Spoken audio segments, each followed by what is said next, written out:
On va à nouveau parler de polynômes, et en particulier de divisibilité. Ça nous donnera l'occasion de revenir sur la décomposition en irréductible d'un polynôme, en particulier dans ses crochets de x. Alors ici, on veut démontrer que le polynôme x au carré plus x plus 1 au carré divise le polynôme x plus 1 à la puissance 6n plus 1 moins x à la puissance 6n plus 1 moins 1. L'énoncé précise qu'on veut cette divisibilité dans R crochet de x, parce que ce sont des polynômes, évidemment, à coefficients réels.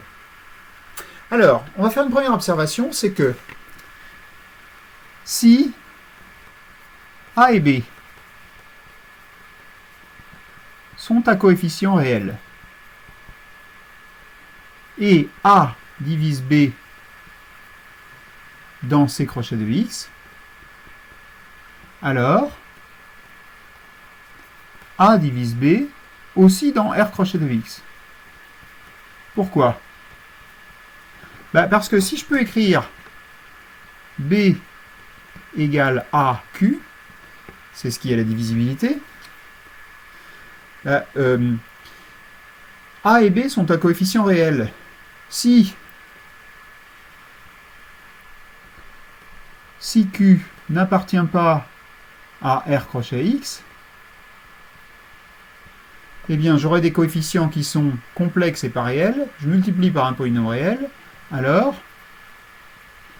B n'appartient pas à R crochet de X, ce qui est absurde. Donc, en fait, on va considérer A et B comme des polynômes à coefficients complexes.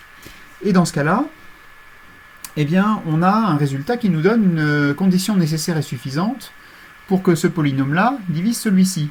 C'est que toutes ces racines, au sens complexe, eh bien, soient aussi des racines de ce polynôme-là, avec ici des multiplicités qui soient au moins celles qu'on a ici. Alors, ce qu'on va faire, c'est qu'on va chercher les racines de ce polynôme-là, mais en fait, chercher, on les a pratiquement tout de suite. On a x au carré plus x plus 1, qui est égal à x moins j au carré. Donc, eh bien, le carré,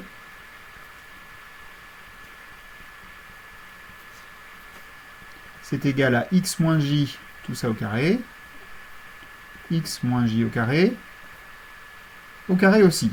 Donc les racines de ce polynôme-là, c'est j et j au carré, les deux avec une multiplicité 2. Donc qu'est-ce qu'il faut qu'on montre ? Il faut qu'on montre que j et j au carré sont des racines de ce polynôme-là, avec une multiplicité au moins 2.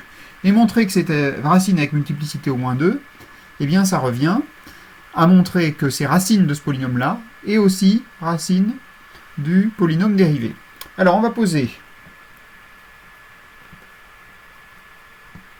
P égale justement ce polynôme de degré 6n plus 1. X plus 1 à la puissance 6n plus 1, moins x à la puissance 6n plus 1, moins 1.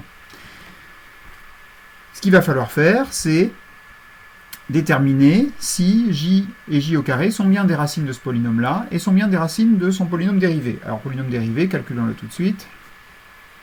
P', c'est 6n plus 1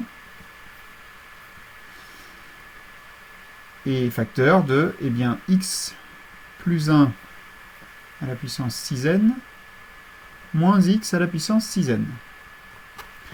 Bon, alors maintenant, il nous reste un petit calcul. Calculer les valeurs de ces polynômes pour j et j au carré. Alors, je rappelle deux formules qu'il faut absolument savoir sur j et j au carré. C'est que 1 plus j au carré,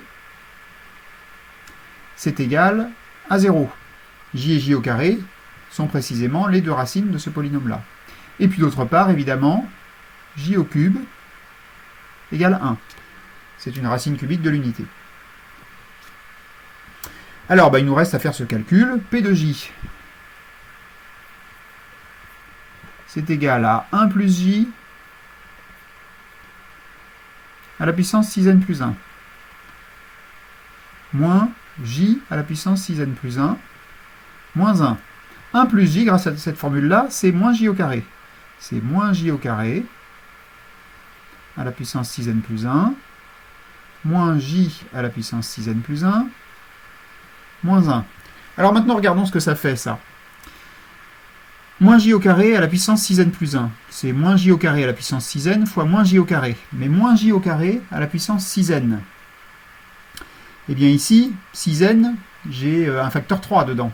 Donc, j'ai moins j au carré à la puissance 3, et puis ensuite à la puissance 2n. Donc j au carré à la puissance 3 vaut 1, donc le moins, comme ici c'est pair, il va se simplifier, et donc tout ça, ça va faire 1. Donc la puissance 6n, ici, ça va revenir à 1. Donc il me restera moins j au carré. Ici pour j, bah, ça marche à peu près de la même façon. J à la puissance 6n, comme il s'agit ici d'un multiple de 3, 6n, eh bien ça fait 1. Et il me reste j. Donc il va me rester, tout compris, moins j au carré, moins j, moins 1, et c'est égal à 0. Je calcule la valeur en j au carré. Ça va marcher exactement de la même façon. 1 plus j au carré à la puissance 6n plus 1, moins j au carré à la puissance 6n plus 1, moins 1. Exactement de la même façon, ça va me donner j à la puissance 6n plus 1, moins, plus exactement, moins j à la puissance 6n plus 1, moins j carré à la puissance 6n plus 1, moins 1. Exactement de la même façon, moins j à la puissance 6n, ça fait 1, et il me restera moins j.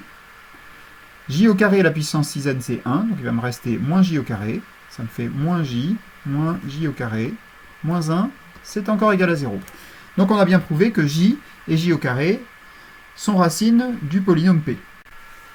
Alors j'ai rappelé ici le polynôme p', dont il faut évaluer eh bien, la valeur en j et j au carré. Alors p' de j, eh bien c'est égal à 6n plus 1 en facteur, multiplié par j plus 1 à la puissance 6n, moins j à la puissance 6n. Et j plus 1, c'est moins j au carré, donc c'est moins j au carré à la puissance 6n, moins j à la puissance 6n. Alors il y a un facteur 6n plus 1. Et ça, eh bien, j au carré à la puissance 6n, alors moins j au carré à la puissance 6n, eh bien ça va me donner 1, puisque le signe moins, comme ici c'est pair, il va disparaître, et puis comme ici j'ai un multiple de 3, ça va bien me donner 1, puisque c'est une racine cubique de l'unité. J, même chose, j'ai un multiple de 3, ça va me donner 1, donc 1 moins 1, c'est bien égal à 0. Et puis p' de j au carré, le calcul est le même en intervertissant j et j au carré. Ça va être ici j au carré plus 1 à la puissance 6n, moins j au carré à la puissance 6n, ce qui me donne alors 6n plus 1 fois moins j à la puissance 6n moins j au carré à la puissance 6n. Et pour exactement les mêmes raisons, eh bien ça, c'est encore égal à 0. Donc, j et j au carré sont racines de p avec multiplicité au moins 2.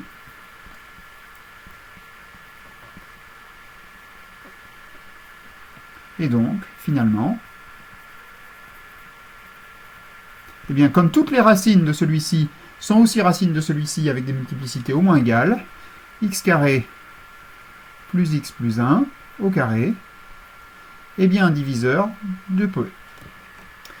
Alors, attention au fait que ce résultat-là, on a le droit de l'utiliser dans C crochet de x, c'est-à-dire qu'il faut le vérifier pour toutes les racines complexes de ce polynôme-là. Si on le vérifie qu'avec les racines réelles, il se trouve qu'ici il n'y en a pas, mais de manière générale, ça ne marche pas. On a terminé donc la résolution de cet exercice.